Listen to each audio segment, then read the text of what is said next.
Okay, guys, hold up. 1 minute now. I know what you're thinking. Come on, Soul Force. When you're gonna start reviewing some of those brushless motor racers you got, and stop showing us all of these little toy quads?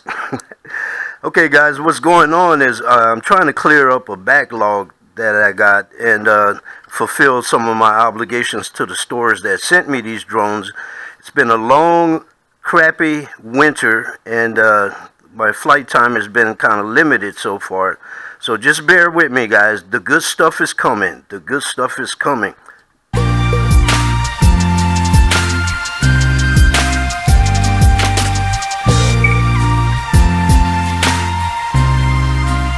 Hey, what's up, guys? It's your boy DJ Soul Force. Man, I haven't been out here in a while. I'm back out at my test field. Looked like they were expecting me. The concrete's been pressure washed. The building's nice and clean, and the grass has been cut at the field. I'm surprised. So, what we're gonna do today, guys? I got a bucket full of pocket rockets with me today. I wanted to do some FPV flying. You can see I have like 3 sets of goggles with me. The thing is, I don't have a spotter with me today, but we're still going to get it on, guys. I'm going to revisit the Mirarobot, guys. Remember, I reviewed this one a while back on my channel, but that review was indoors, and today we got a break in the weather. We have a slight breeze out here today. Whoa, girl. But I just wanted to see how she performs outside and what the video would look like from the onboard camera. I'm going to do some recording on my tablet and hopefully some FPV flying and recording on my VRD2 goggles, guys. So I won't take it out too far, guys. Like I said, I'm out here alone today. I don't have a spotter, and we do have a 7 to 10 mile per hour little breeze blowing out here. It's a 60 millimeter tiny whoop style indoor racer. I'm gonna give it a fly out here and see what it can do outside, guys. It didn't have a lot of features to cover. This one was labeled beginner acro trainer, so it doesn't have multiple speeds. It has 2 modes, and one is stability mode, and the second one they're calling agility mode. I remember I flew this around in the house, and when I changed the mode to what I thought was acro mode, the bird went kind of berserk. I did some more reading in the instructions and found out that the company suggests that you land the bird before changing the mode. So maybe that has something to do with this quad going crazy while changing modes in mid-flight. So, guys, we're going to set her up real quick and take a look at the camera on the Mirarobot. Let me go ahead and fire her up. See if we could get a look at the camera. I'm using the Gold Model OTG receiver. Hey, today is Orange Day, guys. I got the bright orange shirt on today, so I don't crash into myself. So far, it looks pretty good. The FPV range is only rated at about 40 to 45 meters or something like that, guys. Let's go ahead and once you turn it on, it does an automatic bind. You don't have to push up and down. This is a bind button. You should never need to use that, but in case you ever have to bind your transmitter again, that's the bind button. This is the rate mode switch. The circle dials here are trim buttons. These other buttons are fake. She's ready to go.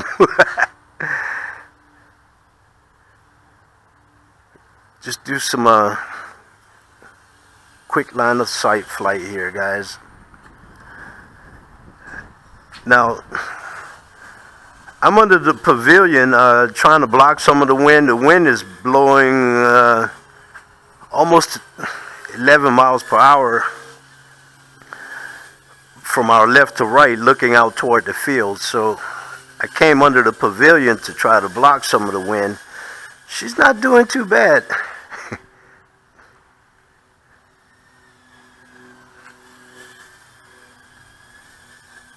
Pretty stable. I wouldn't call this the most precise controller, but it's not bad. A beginner would really benefit from flying something like this, guys. I have the 3 battery package, so I'm just kind of flying it around right now, line of sight, and take it up for another quick flight. After this, record some onboard video.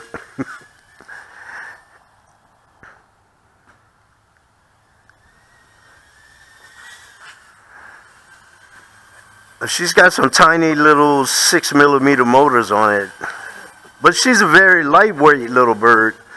6mm could be perfect for her,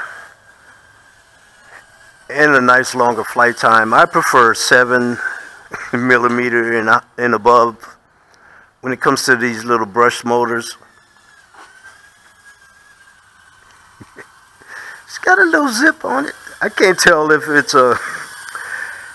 if she's being powered by the motors or powered by the wind, guys. But not too bad. Whoa. Nice recovery there. I thought I was going to hit the ceiling. I did kind of like a panic drop. And she was able to recover. So the 6mm motors could be a perfect match for this little bird. I'm going to go ahead and land it. Not sure if I'm going to mess around with that fake acro mode they have there, guys. But flies pretty good.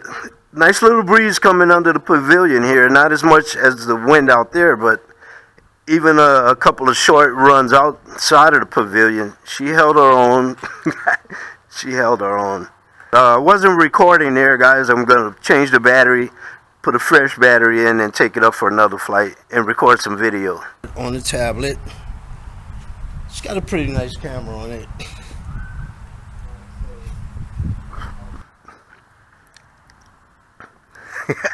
Okay, guys. I got it set up. I'm going to fly it upwind. And if anything goes wrong, hopefully the wind will blow it back to us. So let's go ahead and record on the tablet. See, we got some company out here. Okay, here we go, guys. We're going to do a line of sight flight as far out toward the parking lot and see how far, what kind of range we can get on this FPV signal here.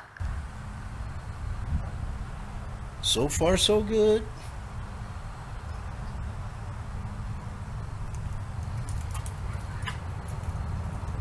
This is a case of losing orientation.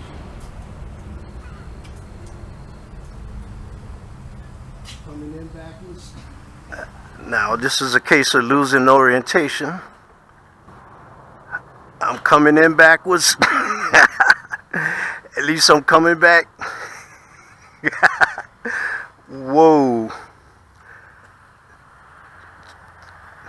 I tell you what, guys, this might be safer to fly this with goggles on than trying to fly it line of sight. She's only 60mm wide, so easy to lose orientation with it. And the wind didn't help. She don't weigh but a couple of grams. Pretty nice outside though. I couldn't open it up like this flying it in the house. In a little Tory grade transmitter, not too bad.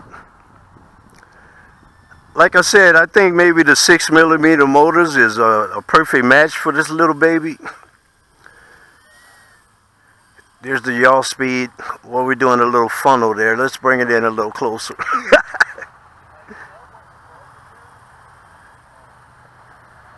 Not the fastest and not the most sportiest, but it's a beginner level FPV trainer. Not too bad.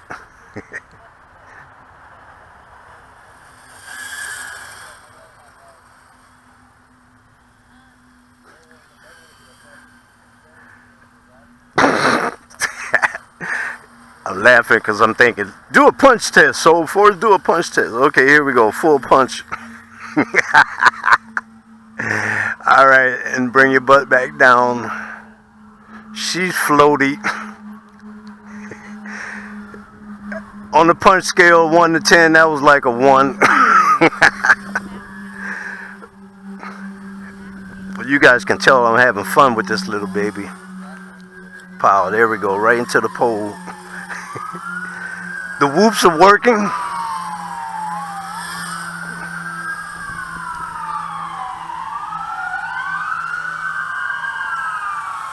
Once you get used to this little transmitter, she's not too bad. Not too bad. There's a green light blinking inside the dome. I believe that's the channel frequency. There's always something flashing on this little thing, so I'm not sure what she's gonna do when it reaches LVC.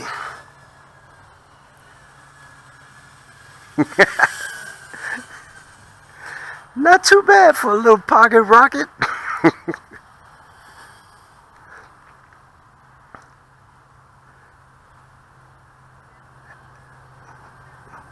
So guys, like I said, this is a follow-up review because the first review I did on this one, I flew it in a house and I couldn't really open it up and have that much fun with it. She's getting sluggish. She went into auto landing. That's pretty cool. The battery got weak and it did an auto landing, guys. So if the wind dies down a little bit, guys, I'm gonna strap on some goggles and maybe do some FPV flying around the pavilion here. Not bad for a warm-up flight. Very fun to fly. Not a lot of power, but sufficient enough for the size of this thing. It's very tiny, but very maneuverable with the little toy grid quadcopter. I think my battery died in the middle of my recording, so let me stop that. Not too bad. I give it a thumb up. Not sure if I give it 2 thumbs up, but I give it a thumb up. The Mirarobot does come in different packages, guys. I believe there's a standard version that comes with 1 battery. There's another version that comes with the 3 batteries. Whatever version you get, I suggest you get extra batteries with it, because that 1 battery is not enough. Lots of fun to fly. Great little warm-up quad. So there you have it, guys. A look at the Mirarobot S60 FPV Racer. Recommended for beginners. It's your boy DJ Soul Force. Pow! I'm out of here.